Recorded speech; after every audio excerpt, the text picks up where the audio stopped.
Oui, monsieur. Monsieur le défenseur, donc j'étais conseillère générale il n'y a pas très longtemps encore,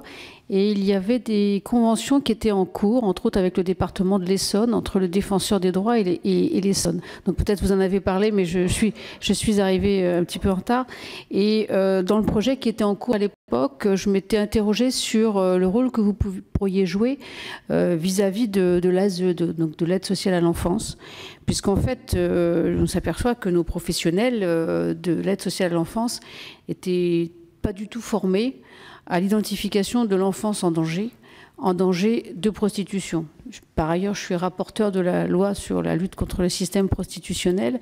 et on sait que dans nos régions, la prostitution enfantine est très mal perçue, très mal connue, et en tout cas, elle ne veut pas être vue. Et défendre les droits des enfants me paraît aussi un objectif primordial.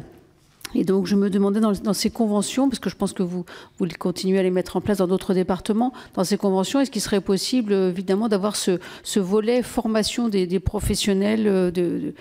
la fonction territoriale sur ces questions extrêmement graves de la prostitution enfantine, puisqu'on sait que, évidemment, les réseaux de traite, non seulement traitent les femmes, mais traitent aussi les enfants, et que ce serait vraiment important qu'on puisse ne pas fermer les yeux et faire du repérage, parce que finalement c'est assez facile, quand on veut bien s'en donner la peine, de repérer que des enfants sont dans ces dangers-là. Voilà, c'était la question.